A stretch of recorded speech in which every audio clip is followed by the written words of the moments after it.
Pencemaran pupuk anorganik ditakutkan akan menyebabkan degradasi atau penurunan kualitas lingkungan.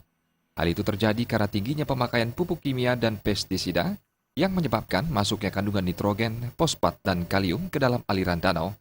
Seperti diketahui, sejak beberapa bulan terakhir, petani di sekitar Danau Buyan mengeluhkan rendahnya kualitas pertumbuhan tanaman maupun hasil panenan sayuran maupun buah-buahan. Satu, untuk niki kan air danau ini disedot pakai air PDAM. Ada di sana mesinnya untuk nyedot air ini. Kadang-kadang air yang saya terima dari keran itu amis, Bu, rasanya amis. Pokoknya nggak, kadang-kadang dikasih kapur itu terlalu berlebihan, airnya rasanya berbeda sekali, Bu. Kalau ikannya sudah 10 tahun ini, ikannya sudah tidak begitu ramai ke pinggir danau ini, Bu. Mungkin ini ya yang penyebabnya, Bu. Kotoran-kotoran ini. Ini seperti usulan saya dipakai kompos, petani di sini mungkin dekat mencarinya, dan istilahnya itu pupuknya itu kan dari bahan alami, enggak dari kimia, itu berkurang lah untuk kimia. Saya mengharap sekali biar jadi untuk mesin gininya, Bu, pabrik komposnya, bahan-bahan kimianya supaya tidak terus pakai bahan kimia aja di sayuran, Bu. Buruknya hasil panen baik kualitas maupun kuantitas diduga karena meningkatnya pencemaran lingkungan oleh penggunaan pupuk anorganik di persawahan maupun ladang sayuran di sekitar danau. Selain banyak sisa pestisida yang terbawa air ke danau, juga terjadi sedimentasi di dasar danau yang membawa kandungan zat-zat kimia.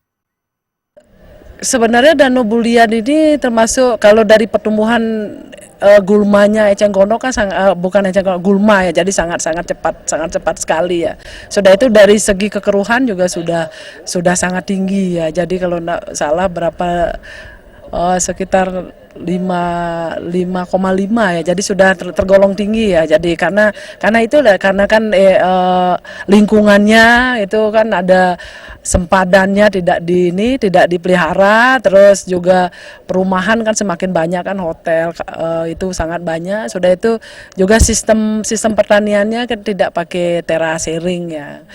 Dan sebenarnya kan apa yang dilakukan oleh Bupati Beleleng udah sangat bagus. Jadi mereka menggaji nelayan yang ada di sini untuk membersihkan eceng gondok, untuk membersihkan gulma. Nah ini sebenarnya harus yang lain juga sama, misalnya kayak Batur, misalnya Bupati Bangli juga harus melakukan hal yang sama. Nah sehingga sekarang tinggal nanti ini dijadikan pupuk kan, gulma itu jadikan pupuk, nanti akan diperlukan oleh masyarakat di sekitar ini. Lebih lanjut, Lukartini mengatakan, jenis parasit seperti eceng gondok dan ganggang menimbulkan masalah pelik terhadap keberadaan sumber daya fauna seperti ikan. Jenis ikan lokal bisa tereliminasi oleh kehadiran parasit itu.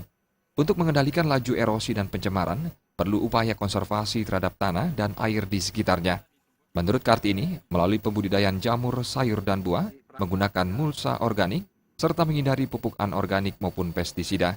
Dengan cara ini dapat mengurangi limpasan air permukaan yang mempertinggi terjadinya erosi. Di samping itu, pemerintah harus ikut melindungi danau dengan memberdayakan petani sekitar. Rati Anggoro dan Gung Krisna, Bali TV.